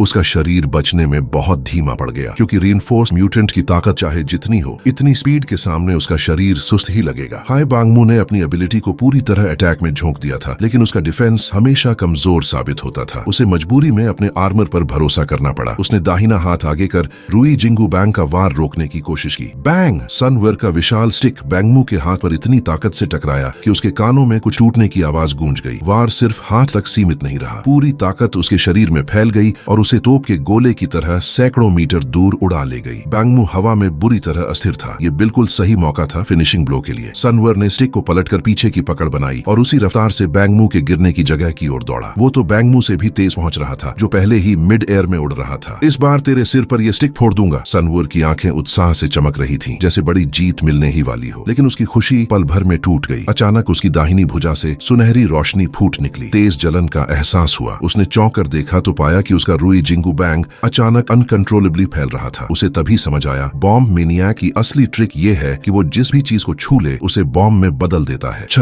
बूम! रुई जिंगू बैंक उसके ही हाथों में फट गया। विस्फोट इतना जबरदस्त था कि आकाश तक रोशनी पहुंची। एक विशाल मशरूम क्लाउड हवा में फैल गया। बैंक जो हवा में तैर रहा था, होंठों पर हल्की मुस्कान ले आया। हालांकि उसकी हालत भी गंभीर थी। एक हाथ टूट चुका था, 2 पसलियां भी फ्रैक्चर हो गई थी, पर ये चोटें उसकी जान लेने वाली नहीं थी। जमीन पर उतरते ही उसने तुरंत एक हीलिंग इंजेक्शन लिया। दवा असर करते ही उसकी सांसें स्थिर हो गईं। उसने फिर नजरें उठाईं और आसमान में नैन यूजर को घूरा। सनवुअर दोबारा मिड एयर में प्रकट हुआ, लेकिन इस बार उसके हाथ में स्टिक नहीं था। बैंक ने गहरी सांस खींची। ये कोई क्लोन जैसा एबिलिटी होगा। मैंने खुद देखा कि विस्फोट में वो पूरी तरह फंस गया था। जिंदा बचना असंभव था। शांग डाउवेन ने माथे पर शिकन डाली। जिसके शरीर को छू लिया, उसका हर अटैक उल्टा उसी पर लौट सकता है। उसने सनवुअर की ओर देखते हुए कहा, तेरे पास बस एक आखिरी एवेटार बचा है, ध्यान से इस्तेमाल करना। सनवुअर ने नाक मलते हुए कहा, हे, मानना पड़ेगा, ये वाकई टफ ओपोनेंट है। शांग डाउवेन बोला, यही तो उनकी खासियत है। ये लोग हजारों लड़ाइयों में तपे हुए हैं। उनकी एबिलिटी भले पता हो, लेकिन असली कॉम्बैट में एक्स्ट्रा सावधानी जरूरी है। फिर उसने धीमे स्वर में जोड़ा, पर मैंने ये उम्मीद नहीं की थी कि इसकी रिएक्शन स्पीड इतनी तेज होगी। शांग डाउवेन ने हाथ उठाया और फिर से जमीन से गगनचुंबी इमारतें उखाड़ दी। जैसे खिलौने हो, वैसे उसने उन्हें बैंक की ओर फेंकना शुरू किया। बैंक को तुरंत तुरंत समझ आया शंख की असली योजना क्या थी। ये ईस्ट सिटी थी, उसका असाइंड क्षेत्र। यहाँ सिर्फ फ्रंट लाइन नहीं थी, बल्कि पीछे सैनिकों के परिवार, साधारण लिजर्डमैन, नागरिक भी रहते थे। शंख डॉवेन बेधड़क हमला कर सकता था, भले ही बैंक खुद कम चोट खाए, लेकिन शहर में रहने वाले निर्दोष लिजर्डमैन और उनके परिवार मास डिस्ट्रक्शन से मर जाएंगे। ये कोई सीधा युद्ध नहीं था, ये था षड्यंत्र। बैंक को चुनना था, या तो इन हमलों को रोककर अपनी ताकत बर्बाद करे या फिर देखता रहे कि उसके ही लोग मरते जाए। उसकी आंखें काली हो गईं, लेकिन वो जरा नहीं डगमगाया। उसने सिविलियन क्षेत्र की ओर गिरती इमारतों की परवाह के बिना खुद पर आए हमलों को रोकने और बचने में अपनी पूरी एनर्जी झोंक दी। धड़ाम! शहर के पीछे की सिविलियन कॉलोनियां गगनचुंबी इमारतों की तरह गिरी, ऐसे जैसे आसमान से मीटेराइट्स बरस रहे हों। हजारों निर्दोष मरे और उनके ऊपर खंडहरों का चेन रिएक्शन चला, जिससे और इमारतें गिरी। बैंक का चेहरा फिर भी बर्फ जैसा ठंडा रहा। वो गरीबों की चीखें सुन भी रहा था, पर कमांडर का दिल पत्थर का होता है। उसे पता था किसे छोड़ना है और किसे बचाना है। शंख डॉवेन ने आसमान से ताना कसा, तू जिन लोगों की हिफाजत करता है उन्हें मरते हुए देख सकता है और फिर भी भावहीन खड़ा रहता है। सच में लिजर्डमैन पूरी तरह कोल्ड ब्लडेड और इमोशनलेस हैं। बैंग ने जवाब दिया, आंखों में कठोर चमक के साथ, गलत सोच रहे हो। हम पूरी वुलुआन एम्पायर और पूरी जाति की रक्षा कर रहे हैं। अगर हम थोड़े से लोगों की कुर्बानी देने से डरते तो पूरी नस्ल बहुत पहले ही इतिहास की नदी में बह चुकी होती। उसने हाथ फैलाए, शॉर्ट बो पर पकड़ मजबूत की। भयानक एनर्जी बॉल पागलों की तरह कंडेंस होने लगा। कौम की सर्वाइवल के लिए कुछ लोगों का बलिदान स्वाभाविक है। मैं कभी सॉफ्ट हार्टेड नहीं बनूंगा। एनर्जी बॉल फट गया और बदल गया, आसमान में तीरों के बादल बनकर, इतनी संख्या में कि सनवेयर और शंख डॉवेन के पूरे क्षेत्र को ढक लिया। शंख डॉवेन ने आंखें सिकोड़ते हुए दोनों हाथ फैलाए। ओपन! उसकी टेलीकिनेसिस ने एक विशाल अदृश्य बैरियर बना दिया और सारे एरोस को रीडायरेक्ट कर दिया। फिर उसने दाहिने हाथ से अजीब सा इशारा किया, मुट्ठी भींची, अंगूठा उठाया और इंडेक्स फिंगर आगे किया, जैसे कोई पिस्तौल चला रहा हो। उसने होंठ हिलाए और फुसफुसाया, बैंग! अचानक आसमान से एक दैत्य उतर आया, शरीर रहित, आंखों से अदृश्य, पर बैंग उसे साफ देख सकता था। वो एनर्जी की एक पारदर्शी लहर थी, सैकड़ों मीटर लंबा विशाल भेल जैसी आकृति। उसके पंख फैले हुए सीधे बैंग की ओर झपट रही थी। ये था माइंड स्फीयर, टेलीकिनेसिस का सबसे आसान लेकिन सबसे घातक रूप। इसने टेलीकिनेसिस को कंप्रेस कर शॉकवेव जैसा अटैक बनाया था, जो मटेरियल स्ट्रक्चर्स को चीर कर रख दे। बैंग ने इस इनकमिंग अटैक को देखकर पहली बार खुद को पूरी तरह असहाय महसूस किया, क्योंकि टेलीकिनेसिस का कोई फिजिकल रूप नहीं होता। इसका मतलब उसकी बॉम्ब मेनियक एबिलिटी इस पर बिल्कुल काम नहीं कर सकती। उसने बिना देर किए अपने सिल्वर आर्मर की शक्ति एक्टिवेट की और माइंड स्फीयर के आते ही तेजी से डॉज किया। जैसे ही वो क्षेत्र से बाहर निकला, जमीन चीर कर बिखर गई। कोई धमाका नहीं, बल्कि ऐसा जैसे माइक्रोस्कोपिक स्ट्रक्चर्स ही टूटकर रेत में बदल गए हों। पूरा क्षेत्र पल भर में धूल हो गया। बैंग की आंखों की पुतलियां सिकुड़ गईं। ये शक्ति मेरी एबिलिटी को पूरी तरह दबा देती है। बैंग ने दांत भींचते हुए सोचा कि जवाब कैसे दिया जाए, लेकिन इससे पहले कि कोई योजना बना पाए, साइकिक स्पीयर्स की अगली वॉली उसका पीछा करते हुए आ पहुंची। सनवूअर शंख डॉवेन के साथ साथ बना रहा, उसकी सुरक्षा कर रहा था और सही मौके का इंतजार कर रहा था ताकि आखिरी वार कर बैंग को खत्म कर दे। बैंग की आवाज सीधे इंपीरियल पैलेस की हाई लेवल मीटिंग तक पहुंची और कम्युनिकेशन चैनल के जरिए हर इप्सिलॉन लेवल इनह्यूमन के कानों तक गूंजी। कुछ गड़बड़ है, इस बार का एनिमी पहले से बिल्कुल अलग है। ये लोग हमारी एबिलिटीज को पहले से जानते हैं और हमारे खिलाफ खास स्ट्रेटेजी लेकर आए हैं। पिछली लड़ाई की घटनाओं को मिलाकर देखो तो साफ है, हमारी बहुत सारी इंटेलिजेंस लीक हो चुकी है। सारा इंपीरियल लीडरशिप चौंक गया। ये हमला पूरी तरह अप्रत्याशित और बेहद तैयारी के साथ किया गया था। भले ही वो मानना नहीं चाहते थे, लेकिन रियलिटी यही थी। ह्यूमन कोalition ने उन्हें सचमुच भांप लिया था। सीई का चेहरा उलझनों से भरा था, फिर भी उसके पास कोई ऑप्शन नहीं था, लड़ाई ही करनी थी। उसने तुरंत मिनिस्टर्स की ओर देखा। मंत्रीगण, बताइए अब हम इस एनिमी का सामना कैसे करेंगे? एम्परर सर्वशक्तिमान नहीं होता, वो देश चला सकता है, लेकिन विदेशी हमलों से निपटना उसकी सबसे बड़ी कमजोरी थी। सीई की बात सुनकर नीचे बैठे मिनिस्टर्स एक दूसरे को देखते रह गए। साम्राज्य के सबसे कुशल सेनापति तो पहले ही बैटलफील्ड पर लड़ रहे थे, बाकी लोग क्या नया उपाय सुझा सकते थे? उनके पास बस इतना ही था, फ्रंट से जीत की खबर का इंतजार करना। फाइनेंस मिनिस्टर सबसे पहले बोले, अभी हमारा काम है रियर को स्टेबलाइज करना और लोगों को पैनिक में जाने से रोकना। ग्रैंड मार्शल जंग लू अभी लड़ रहे हैं, अगर वो एनिमी लीडर को हरा देते हैं तो ये युद्ध हमारी एब्सोल्यूट जीत में बदल जाएगा। नीचे से कुछ आवाजें आईं। सही है, वुलुआन एम्पायर ने अनगिनत रिसोर्सेज लगाकर इतना शक्तिशाली योद्धा तैयार किया है, वो हमारी ढाल है, हमें उन पर भरोसा रखना चाहिए। लेकिन विरोध भी हुआ। किसी ने खड़े होकर कहा, अगर हम बस बैठे बैठे खबर का इंतजार करेंगे तो हम उनके लिए कर क्या रहे हैं? मेरा सुझाव है, देश को तुरंत इमरजेंसी कॉम्बैट रेडीनेस में जाना चाहिए। ये बात ट्रांसपोर्ट मिनिस्टर ने कही थी। वो सफेद दाढ़ी वाला बुजुर्ग लिजर्डमैन था और रॉयल फैमिली का सम्मानित सदस्य भी। सीई ने उसकी ओर देखा। ड्यूक सेल्टू, आपका सुझाव क्या है? कैन पर झुककर ड्यूक सेल्टू ने गंभीर स्वर में कहा, युद्ध अब हमारे देश में पहुंच चुका है और हमारे पास अभी भी 2 करोड़ लोग हैं। अगर हमारी सेना पूरी तरह हार गई तो हमारे लोग कैसे जिंदा रहेंगे? बेहतर होगा कि उन्हें हथियार दिए जाए और फ्रंट पर भेज दिया जाए। हम वुलुआन लोग मजबूत शरीर और नेचुरल शक्ति के साथ पैदा हुए हुए हैं। ये 6th जनरेशन ह्यूमन से कहीं बेहतर है। इस एडवांटेज को बर्बाद मत करो। तुरंत विरोध हुआ। ये लोग अनट्रेन्ड हैं। अगर ये बैटलफील्ड पर गए तो बिना लड़े ही मर जाएंगे। क्या आप जानते हैं कितने लोग व्यर्थ मरेंगे? ट्रांसपोर्ट मिनिस्टर ने धीरे से कहा, जब तक साम्राज्य की जड़ें मजबूत हैं, चाहे कितने भी बलिदान हो, हम फिर से पुनर्जीवित हो जाएंगे। अब सॉफ्ट हार्टेड होने का समय नहीं है। उसका संदेश साफ था, हर कोई सैनिक है। कई लोगों ने उसकी बात का समर्थन किया। अगर उन नागरिकों को हथियार न दिए गए तो फिर क्या उनके परिवारों को युद्ध भूमि पर भेजा जाए? सैनिक पहले से लड़ रहे थे। उनकी प्राइवेट आर्मीज घर और संपत्ति की रक्षा कर रही थी। तो अब वुलुआन एम्पायर के नागरिकों को ही ढाल बनना होगा। सीई ने गहरी भौहें सिकोड़ ली। मैं इस आखिरी हथकंडे का सहारा तब तक नहीं लूंगा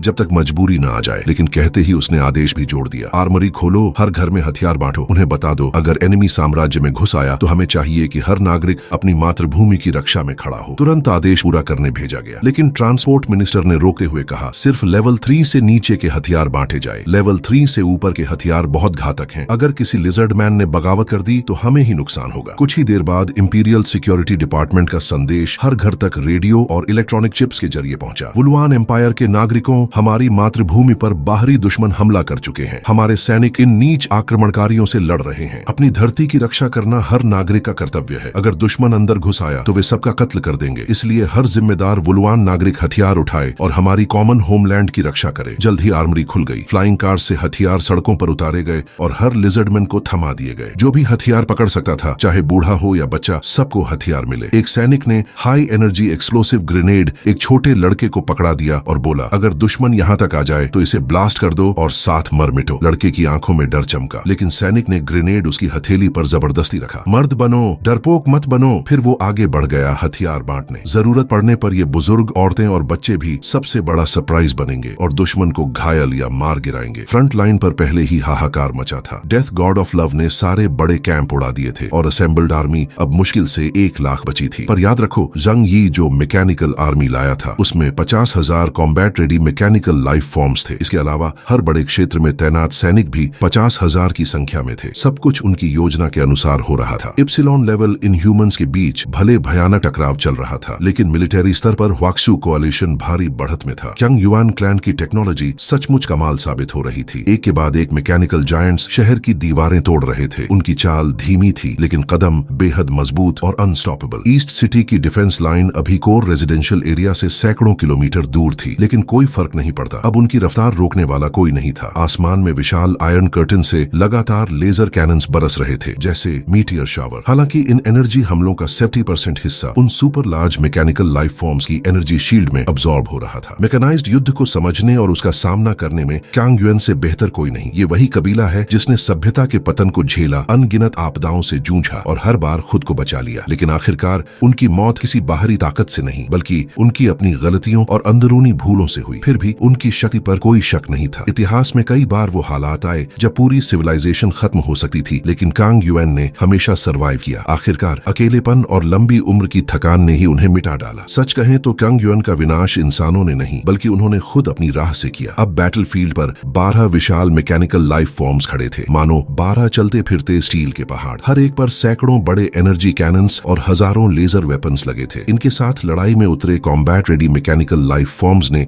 वुलुआन आर्मी को चूर चूर कर दिया। इस दौर में फिर से इन्फेंट्री और टैंक के कोऑर्डिनेशन वाला पुराना युद्ध तरीका लौट आया था, यानी युद्ध एक साइकिल है, इतिहास खुद को दोहराता है। वुलुआन एम्पायर के पास भी मैकेनिकल वॉर बीस्ट्स थे, लेकिन वो इन लाइफ फॉर्म्स की बराबरी नहीं कर सकते थे। आसमान में उड़ते वॉरशिप्स भी इन मैकेनिकल लाइफ फॉर्म्स की एनर्जी शील्ड्स को भेद नहीं पाए, बल्कि वो खुद ही लेजर वॉलीज की बौछार में फंसकर जलते हुए मलबे में बदल गए। युद्ध की आग हर तरफ फैल गई। विस्फोटों की गड़गड़ाहट, स्टील से टकराते स्टील की कराह, हर जगह केओस ही केओस। एंड्स की तरह मैकेनिकल आर्मीज वुलुआन एम्पायर की धरती पर छा गई, उनकी डिफेंसेस को कुचलते हुए। अगर आयरन कर्टन की आग न होती तो वुलुआन आर्मी पल भर में मिट जाती। एम्पायर के हाई रैंकिंग एलियंस ने ये सब अपनी आंखों से देखा, लेकिन कुछ कर नहीं पाए। वे सब अपनी अपनी मुश्किल लड़ाइयों में फंसे हुए थे। बैंक की चेतावनी ने उन्हें झकझोर दिया, लेकिन सच तो ये था कि बिना बैंक की बातों के भी हर कोई समझ चुका था हालात बेहद खराब हैं। उसी बीच नॉर्थ ईस्ट वॉर जोन में सिल्वर आर्मर्ड जनरल राइन खुद को एक कठिन बैटल में घिरा पाया। उसका सामना था जंग यी के शक्तिशाली वॉर बीस्ट क्योंकि हुआहुआ से। हुआहुआ वो जानवर जो अक्सर सेंटीपीड्स को स्नैक्स की तरह चट कर जाता है, अब अकेले राइन का सामना कर रहा था। सालों की ट्रेनिंग और यांग शिनशिन की खास रणनीति ने इसे एक चालाक और घातक योद्धा बना दिया था। राइन की हाइट लड़ाई में 10 मीटर तक पहुंच जाती थी, लेकिन उसके सामने 200 मीटर लंबा पंखों वाला विशाल विशाल बीस्ट खड़ा था। हुआ धीरे धीरे आगे बढ़ा। उसकी मूंछें भालों जैसी नुकीली थीं और एम्बर आंखों से मौत टपक रही थी। वो जरा भी जल्दी में नहीं था, मानो मोटे चूहे का शिकार करने निकला हो। राइन ने गहरी सांस ली और अपना विशाल सिकल निकाला। काला सिकल, एक तरफ हैमर, दूसरी तरफ नुकीला ब्लेड। स्ट्रेंथ बेस्ड इनह्यूमंस भारी हथियारों को ज्यादा पसंद करते थे और राइन भी अलग नहीं था। उसे बैंक की चेतावनी याद थी। ये बीस्ट एक भयानक मेले फाइटर है, लेकिन राइन पीछे हटने वालों में से नहीं था। मैं इंसान हूँ, कोई जानवर नहीं। बड़ा होना ही ताकतवर होना नहीं होता। वो दहाड़ा और जमीन पर पांव पटका। धड़ाम, जमीन फट गई और उसका शरीर मीटियर्स की तरह हुआ की ओर बढ़ा। उसका सिकल सीधे हुआ के पैरों की ओर निशाना साधे था। रोआर! हुआ ने बाघ जैसी दहाड़ लगाई। किसी ने कैट की रिएक्शन स्पीड को चैलेंज करने की गलती कर दी थी। उसके विशाल शरीर के बावजूद उसकी गति तूफान जैसी थी। राइन का सिकल हवा चीर गया, लेकिन बीस्ट अचानक गायब। एक पल में ही राइन पर छाया छा गई। उसने मुड़कर देखा, हुआ हवा में छलांग लगाकर पंजा मार रहा था। वो पंजा सीधे राइन के सिर के पीछे पड़ा। राइन पलटकर देख भी न पाया, बस बाईं हाथ से टक्कर दी। बैंग! दोनों का वार भिड़ा और जमीन चकनाचूर हो गई। राइन गहरे गड्ढे में धंस गया। उसकी हड्डियों से छटकने की आवाज आई। क्रैक! लेकिन हुआ भी कराह उठा। उसका पंजा फ्रैक्चर हो गया था। हड्डियों का दर्द उसकी दहाड़ से साफ झलक रहा था। कुछ ही देर बाद राइन जमीन फोड़कर बाहर निकला, सीधे हुआ के नीचे से। उसने सोचा बीस्ट का अंडरबेली ही उसकी कमजोरी है। उसने सिकल से पूरा चांद सा वार किया पेट चीरने के लिए, लेकिन उसने अंडर एस्टिमेट किया। हुआ की इंद्रियां असाधारण थी। उसने वार आते ही पंजा मार दिया। राइन फिर से जमीन पर पटक दिया गया, पर इस बार हुआ की आंखों में दर्द चमका। उसके शरीर से खून निकला। राइन खड़ा हुआ, मुंह से खून टपक रहा था। उसके चारों ओर हल्की नीली औरा थी जो उसके घावों को भर रही थी। वो हंसकर बोला, माफ करना, लेकिन तुमने मुझे जितना डैमेज दिया है उतना ही तुम्हें वापस मिलेगा। अगर मुझे मारना चाहते हो तो तुम्हें भी मरना पड़ेगा। राइन एनहांसमेंट सिस्टम का योद्धा, स्पेशल एबिलिटी इंडेक्स डन। उसकी एबिलिटी कॉजल चेन उसे ये शक्ति देती थी, जो उसे चोट पहुंचाएगा उसे प्रोपोर्शनल चोट लौट कर मिलेगी। ये एबिलिटी उच्च स्तर के दुश्मनों पर कम असरदार थी, लेकिन समान स्तर के दुश्मनों के लिए बेहद घातक, क्योंकि जितना राइन घायल होगा उतना ही दुश्मन को भी नुकसान होगा। हेलेन, जिसके पास उस घटना की यादें थीं, दूर खड़े हुआ को देखकर हल्की हंसी हंसा। उसकी आंखों में घमंड था। उसने हाथ हिलाकर कहा, अगर मुझे मारना है तो पहले खुद को मारने के लिए भी तैयार रहना पड़ेगा। उसका चेहरा अचानक भयानक हो गया। मैं मौत से डरता नहीं, लेकिन तुम, क्या तुम्हारे पास भी ये हिम्मत है कि मेरे साथ नर्क में कूद सको? हाँ हाँ हाँ। उसने हाथ में पकड़ा भारी साइथ घुमाया और हुआ की आंखों में झलकते डर को देखकर संतुष्टि महसूस की, लेकिन हुआ की आंखों में फैला डर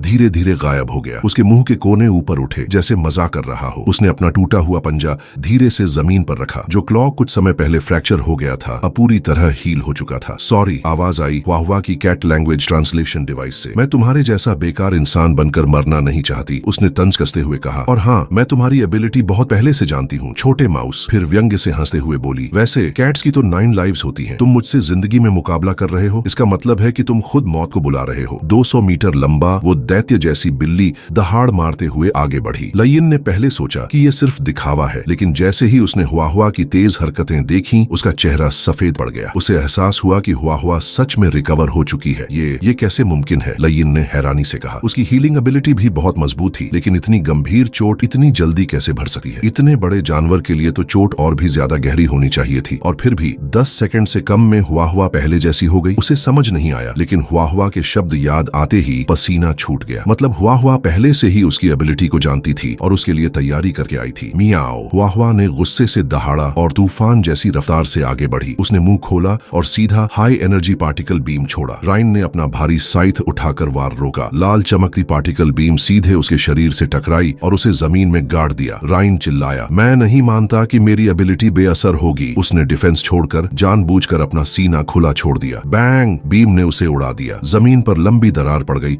और उसकी हड्डियों के टूटने की आवाज गूंज उठी। हुआ का शरीर बीच आसमान में रुक गया। उसने अटैक रोक दिया, लेकिन अगले ही पल उसका हाल सामान्य हो गया, क्योंकि ये सिर्फ हुआ की लड़ाई नहीं थी। असल जवाब छुपा था हुआ के पेट में। हाँ, हुआ के साथ जो केयर भी थी। जांगी ने इस बैटल के लिए अपनी हर अवेलेबल फोर्स भेजी थी। जो केयर एक डॉक्टर थी। उसे सीधी लड़ाई में हिस्सा नहीं लेना था, बस पीछे से मेडिकल सपोर्ट देना था। लेकिन लाइफ और डेथ ड्यूल में फ्रंट लाइन पर उसकी मौजूदगी रिस्क होती। हुआ का शक्तिशाली शरीर इस समस्या का हल था। जो केयर उसके अंदर छिप कर लाई गई थी ताकि वो साथ लड़ सके। लाइयिन की सबसे बड़ी वीकनेस थी कि उससे भी ज्यादा तेज रिकवरी पावर वाला कोई दुश्मन आ जाए। उसे ये पता ही नहीं था कि जिस बीस्ट से वो लड़ रहा है उसके अंदर एक medical grade epsilon class inhuman छिपा है। मतलब जब तक हुआ उसे एक ही वार में खत्म नहीं करती, वो धीरे धीरे उसे कमजोर कर सकती थी। लयिन दरार से निकलकर वापस खड़ा हुआ। उसकी हीलिंग एबिलिटी ने उसे बचा लिया, लेकिन जब उसने हुआ को बिना खरोंच के बिल्ली जैसी चालाक नजरों से उसे देखता पाया, उसका हौसला टूट गया। उसने गुस्से से कॉम्स पर चिल्लाया, ये पहले से हमारी एबिलिटीज जानते थे, कमबख्त गद्दार। जरूर वही 6 कैप्चर्ड सिल्वर आर्मर्ड जनरल्स ने राज खोल दिए। राइन के दिल में निराशा भर गई। मरना मंजूर था, लेकिन अपने ही लोगों की बिट्रेयल वो असहनीय था। अब तो हाल ये था कि वो हुआ के सामने नंगा और बेबस खड़ा था। लड़ना लगभग नामुमकिन। मियाओ। हुआ ने इस बार अलग अंदाज में बोला, न गुस्से में न डराने के लिए, बल्कि खेलते हुए जैसे बिल्ली चूहे को सताती है। वो धीरे धीरे घेरा डालते हुए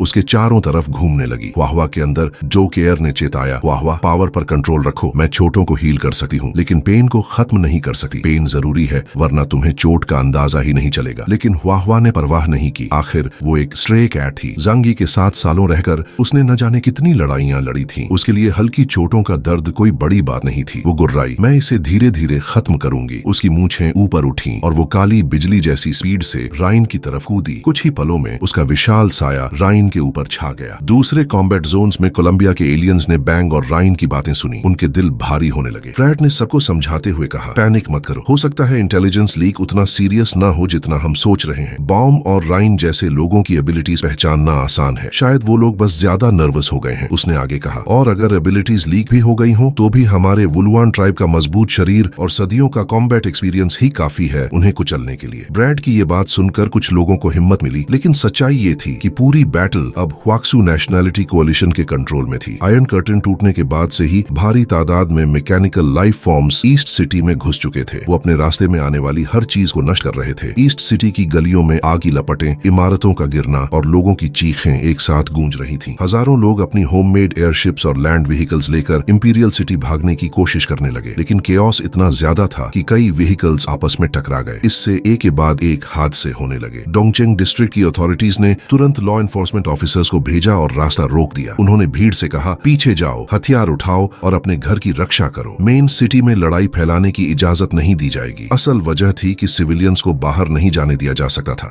मेन सिटी में नोबल्स और रॉयल फैमिली रहते थे, उनकी सेफ्टी सबसे ऊपर थी। कई लिजर्डमैन मजबूरी में हथियार उठाकर खड़े हो गए, मन ही मन प्रार्थना करते हुए कि ह्यूमन कोalition को आगे बढ़ने से रोक पाए। लेकिन सपने अलग होते हैं और हकीकत अलग, कभी कभी बेहद क्रूर। बूम! अचानक आसमान में रंग बिरंगी एनर्जी बीम चमकी और सीधा डोंगचेंग डिस्ट्रिक्ट के सबसे ऊंचे कम्युनिकेशन टावर पर जा गिरी। 1000 मीटर ऊंचा वो टावर 2 हिस्सों में बंट गया और जमीन पर गिरते ही पूरा शहर हिल गया। पूरे शहर का कम्युनिकेशन सिस्टम बिगड़ गया और हजारों लोगों के हेडफोन से कान फाड़ू आवाजें आने लगी। इसी बीच जमीन कांपने लगी। लोगों ने पीछे मुड़कर देखा तो आग और धुएं के बीच एक विशाल स्टील मॉन्स्टर धीरे धीरे शहर की तरफ बढ़ रहा था। वुलवान एम्पायर की सेना जो उसे रोकने भेजी गई थी लगभग पूरी तरह नष्ट हो चुकी थी। ऊपर आयरन स्काई कर्टन दुश्मन की 3 सुपर बैटलशिप्स की बमबारी झेलने में ही व्यस्त थी। इस वजह से ग्राउंड आर्मी को सपोर्ट नहीं मिल पाया। उधर हाई लेवल इनह्यूमंस भी जांगी और उसकी टीम से उलझे हुए थे। अब बची हुई वुलुअन लीजन्स अपनी असली तादाद के सिर्फ 10वें हिस्से पर आ चुकी थी। उनके पास मैकेनिकल वॉर बीस्ट्स थे, लेकिन वो स्पेशली डिजाइंड मैकेनिकल आर्मी के सामने टिक ही नहीं पाए। चांग युएन क्लैन के जमाने में भी ऐसे ही स्टील मॉन्स्टर्स ने एक एक करके पूरे नेशंस जीते थे। आज फिर वही रिपीट हो रहा था। सिर्फ 1 घंटे में 20,000 से ज्यादा लिजर्डमैन सोल्जर्स मारे जा चुके थे। हजारों स्पेसशिप्स और मैकेनिकल वॉर बीस्ट्स नष्ट हो गए। बाइली चंगचिंग अपनी फुइंग ट्रूप्स के साथ मैकेनिकल आर्मी के पीछे पीछे ईस्ट सिटी के अंदर घुस आया। शहर की सड़कों पर फैले लंबे लंबे लिजर्डमैन और जलती हुई इमारतों को देखकर उसके सोल्जर्स की आंखों में रॉ फाइटिंग स्पिरिट जग उठी। बाइली चंगचिंग के हाथ में ये मेटल का बना एक विशाल लांस था। ये स्पीयर जैसा दिखता था, लेकिन इसका सिरा बेहद भारी और धातु से भरा हुआ था। इससे वो काट भी सकता था और जोरदार टक्कर भी दे सकता था। परफेक्ट वेपन उसके आयरन फिस्ट एबिलिटी के लिए। वो सड़क पर खड़ा था और इतने बड़े लिजर्डमैन को भी उसकी तरफ ऊपर देखना पड़ रहा था। उसने ठंडी नजरों से सबको देखा, फिर अचानक अपना स्पीयर घुमाया। तेज हवा का झोंका उठा और सामने खड़े दर्जनों लिजर्डमैन सीधे जमीन पर गिर पड़े। वुलवान एम्पायर के ज्यादातर लिजर्डमैन ने पहली बार इंसानों को देखा था। उनकी आंखों में हैरानी और जिज्ञासा भरी थी। उन्होंने कभी सोचा भी नहीं था कि इतने छोटे दिखने वाले इन्वेडर्स इतने खतरनाक हो सकते हैं। असल में वुलवान और नैश किंगडम के लिजर्डमैन एक ही प्रजाति से आए थे। सदियां बीत गईं, लेकिन उनका रूप लगभग वैसा ही रहा। अधिकतर लिजर्डमैन ने मॉडर्न कपड़े पहन रखे थे, जैसे कोई प्री एपोकलिप्टिक ह्यूमन सिटी हो। उनके चेहरे पर मासूमियत और भ्रम साफ दिख रहा था। लेकिन बाइली चंगचिंग को दया नहीं आई। उसने दहाड़कर कहा, किल देम ऑल। उसने झुककर तेजी से चार्ज किया। उसका स्पीड इतना ज्यादा था कि सिर्फ हवा के दबाव से ही कई इमारतें टूट गईं। Boom boom boom. उसके लांस का फैंटम चारों तरफ फैल गया। एक ही वार में उसने दर्जनों लिजर्डमैन को टुकड़े टुकड़े कर दिया। उनकी सख्त स्केल्स भी उन्हें नहीं बचा सकी। खून और मांस के टुकड़े हवा में उड़ गए। बाइली चंगचिंग के लिए लिए ये सिर्फ बदला नहीं था। जब उसे याद आया कि इन लिजर्ड मैन ने ह्वाक्शु किंगडम में कैसा नरसंहार किया था तो उसके मन में और भी क्रोध भर गया। उसका मन करता था कि उसके पास और हाथ पैर होते ताकि वो और ज्यादा मार पाता। उसके पीछे पीछे फुइंग ट्रूप्स भी कूद पड़े। शाओ होंगलियन, जिसने काला कॉम्बैट यूनिफॉर्म पहन रखा था, कंप्रेस्ड फायर ऑयल पीकर सीधे एक ऊंची इमारत पर चढ़ गई। उसने ऊपर से आग का विशाल ड्रैगन नीचे छोड़ा। सैकड़ों मीटर लंबी लपटें जमीन पर उतरी और हथियार थामे लिजर्ड मैन एक साथ जलकर राख हो गए। दोस्तों, अगर आपको ये वीडियो पसंद आया तो वीडियो को लाइक और एक प्यारा सा कमेंट जरूर